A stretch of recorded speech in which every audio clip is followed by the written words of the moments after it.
Bonjour à tous. Hi everyone. Welcome to this new type of video where my husband is volunteering to experiment a new way of doing French with you and prepare for the B1 level with you. So we hope you will learn along the way. By the way, this episode being both a French Your Way podcast episode and a video on my YouTube channel. If you are listening to the podcast and you want to put a friendly face on our voices, head to our YouTube channel, French Your Way.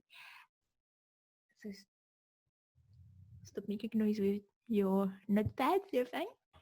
So I'm going to give you a bit of an introduction. We're going to introduce each other, put a bit of a context. But first, apologies for the lighting. That is not at its best, but we're recording at night. It's Saturday night. They are crazy. They are wild. The kids are asleep. Yeah, that's the only time when we can record. And hopefully they don't wake up too soon. Let us finish. So this is Henny. My name's Henny. Yes, and you may have already met this person if you went to a French festival where I attended, or he is working behind the scenes a lot for French Away to help me, like all the technical part he's doing, basically. So what do you do? So usually Jessica just records the podcast and then she does a bit of editing. And then I go and schedule it and put it online onto a website so it feeds out to everyone's podcast feed and all of that. And also do the website when it crashes, or when I receive some emails from you with a technical question, like why aren't the episodes being displayed, or I have a page is not working. Or picking up the new equipment. So we just got this new microphone. So that we can record this video or podcast episode for you. So hopefully it's good enough that you want to follow it till the end. And so what is the concept that we are testing today? You want to talk about it? So this year I've decided to take my B1 DELF in French because it's a basic requirement to get the French nationality. As you would probably can hear from the sound of my voice, I'm Australian.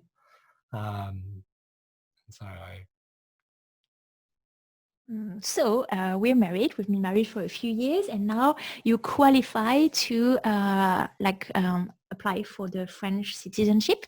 You're the only one in our family of four that doesn't have a French passport yet, because so I'm French and Australian now, and our children being born from a French mom also are French. They have the dual citizenship, and now we would like you to get the dual citizenship as well. Yeah, so I thought it would be great that one day we could live in France, but there's a few hurdles, one of which is either I have to get permanent residence, which I did, and there's a story behind that, or I get straight away the nationality, which requires a language test. And I guess I've never really taken formal French lessons. But like you learned it at school. So I did French in high school from 12 to about 16 years old. And then I picked up a bit of French from some CDs just before I met you, in fact. Mm-hmm. So some Michelle Thomas and a bit of other CDs. Yeah, a great method. I recommend it in my Start Here page, the Michelle Thomas method. Check it out. In fact, when we met, you kind of made me fall for you when you recited just really out of the blue some part of the CD that you had learned by heart, and that was like a French cooking recipe called Les Petits Secrets des Chefs. And I found you were so cute with your accent. Like that was lovely. And so we for the yeah, okay. For the French citizenship, we tick all the, like we meet all the requirements, like with the paperwork, and the only thing that you need is a certificate to prove that you have at least a B1 level of French. So that's where like I come in to try to help you get to this level.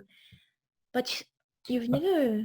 Which is a bit difficult because I'm very reluctant to take French from Jessica because we're married and It feels weird. Well, even when we were not married from the start, like I've been wanting to teach you French and you're kind of pushing back because you say like when you ask me a question that I go into teacher mode. So I'm a teacher. I'll ask a question and go, how do you say something? And then she'll go, how do you say something? And I'm like, I don't know. That's why I asked you. And so then I get annoyed. And yeah, but my students know that. It's like I usually never give the answer straight away because I just, it's like this saying, if you give a man a fish, he will have food for one day. And if you teach a man to fish, he will have food for all of his life. So I'm never giving the answers straight away because I want the students to try to make guesses or just work things out, work a way out. And so that annoys him to no end. But I guess, yeah, we have different ways of learning and teaching. So yeah, so I've never taken formal French lessons. I usually listen to Jessica's podcast when I do the editing. So I'll add, when I put it online. So I'll have a bit of a listen to it. I'll listen to French voices. Is it you listen to French voices or you used to listen to French voices? We haven't come out with any episodes recently. So I have. Yeah, I haven't listened to that one yet. I think you're a bit behind. Yeah. Yeah.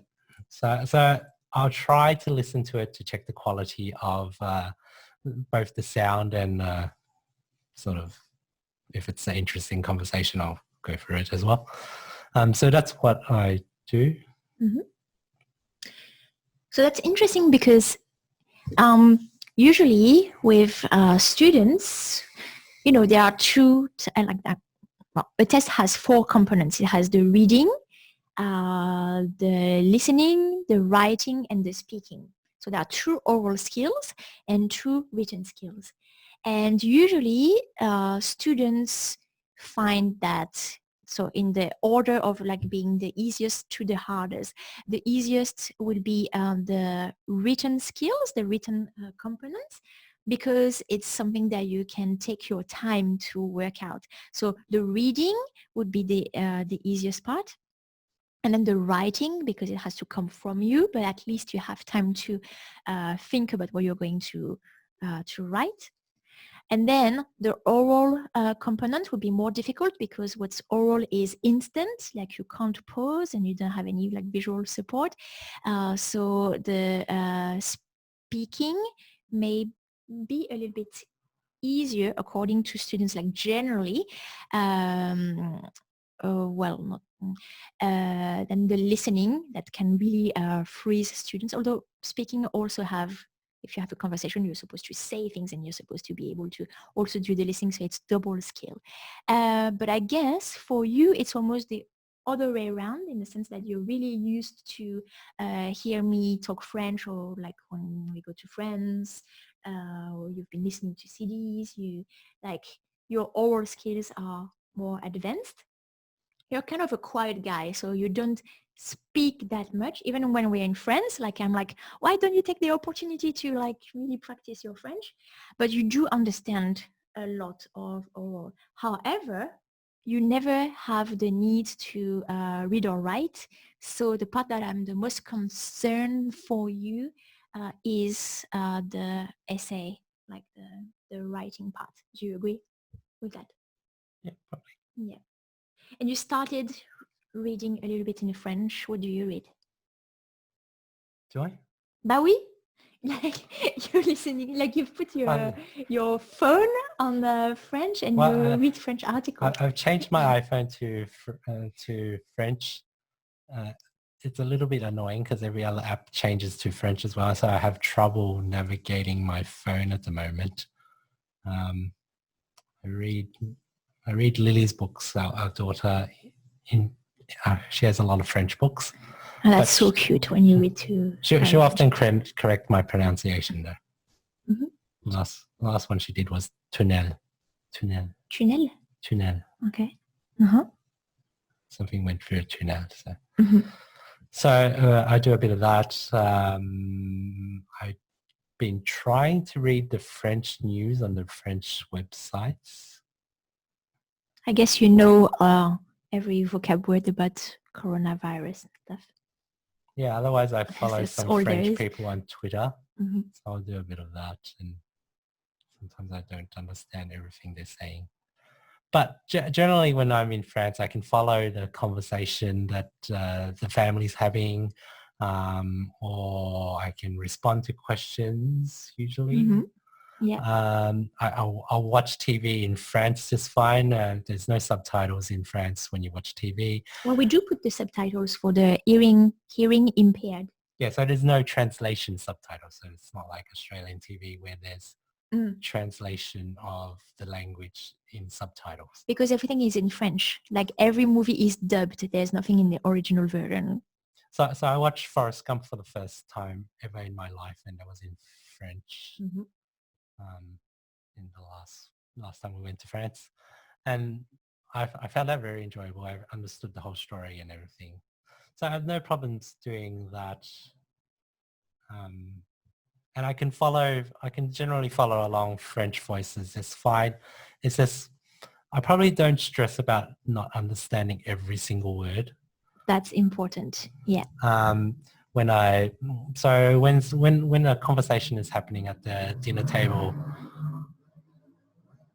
it's a motorbike that's going past. Yeah. So when a conversation is happening at the dinner table, I generally can follow along with the whole conversation without understanding everything. And sometimes if I get too tired, I just switch off and stop listening to what everyone's talking about. And so we could say that your learning of French is very passive. Is like what a child will also do naturally. So it's over time, and it's oral. So when a child goes to school, like primary school or end of like what we call maternelle, they start writing skills, but you don't have the there's no context or reason for you to do so. And it's the same with your mother tongue, which actually is Cantonese, because your parents are Chinese background. You have never read, like you can't read or write Cantonese. I can read it better than you because I've learned Mandarin, but you have had no introduction to Chinese characters, and it is exclusively orally that you use Cantonese with your family. Yep. I also don't conjugate my verbs. Voila. So because you don't have formal learning. No, we don't conjugate our verbs in Chinese. Well, okay. But it's, even though you, like, for example, if you do a little bit in English, you still wouldn't do it in French because you haven't learned. It's not part of your formal learning, I think. I don't know. But I haven't done any grammar, so I don't know any. I don't really do the past tense and the future tense and the passé composé. I noticed that you use your infinitives a lot, even with my mom, when you say, like, instead of saying I'm going to the supermarket, you said je allais au supermarché. So in fact, you convey your message just right, and that's what the DELF is about, like the testing communication skills.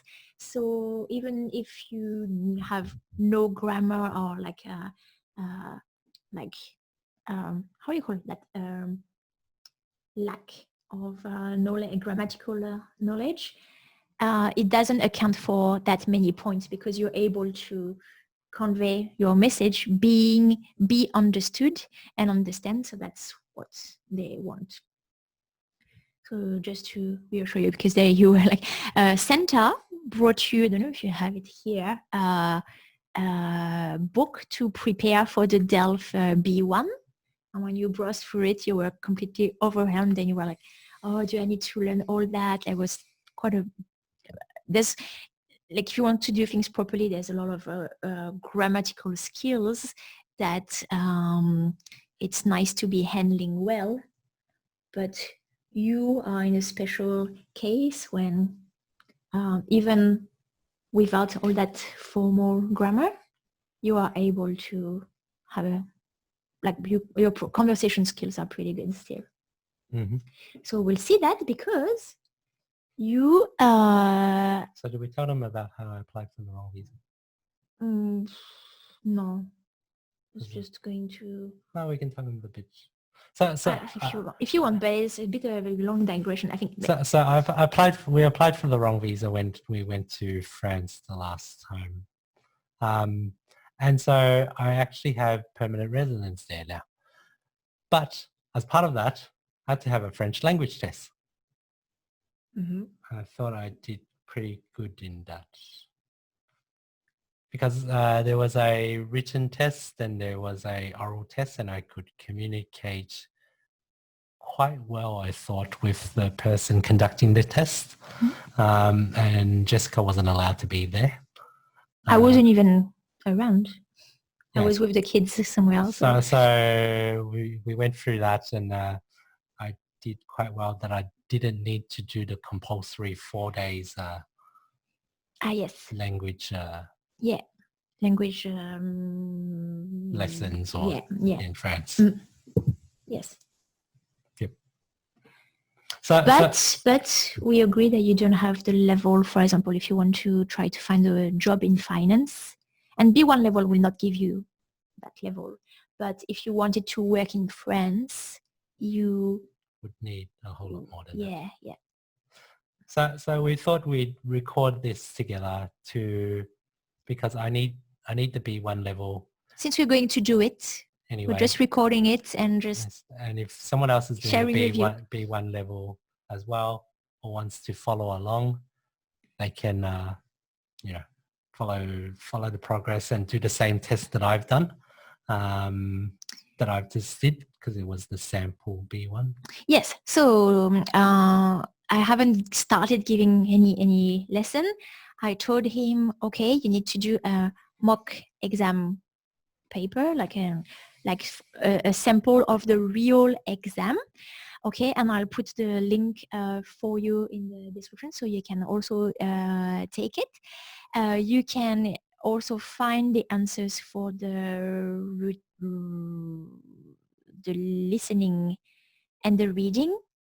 But of course, for the essay writing and for the interview, you needed the jury to mark you, and so I'm being the jury. So in the next episode, I'm going to explain to you how the DELF B1 exam works, so detail the 4 components and also explain to you the point system, so you can know how you're being assessed and how many points you need to get.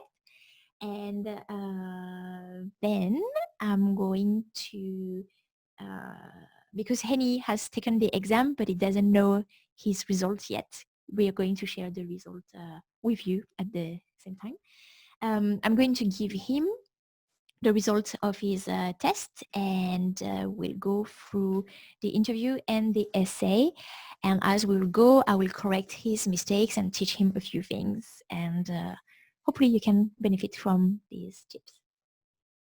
Mm-hmm. Anything to add for this episode? No. I think that's it. Okay, so we'll see you in the next episode then. Au revoir, merci. Bye. Et à bientôt.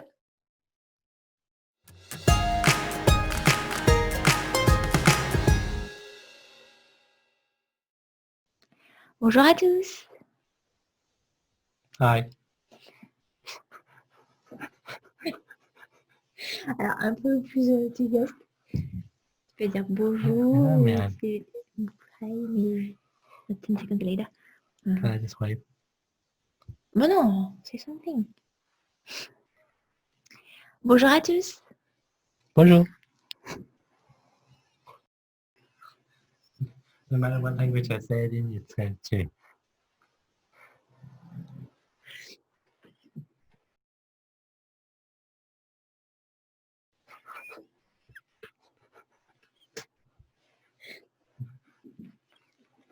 All right.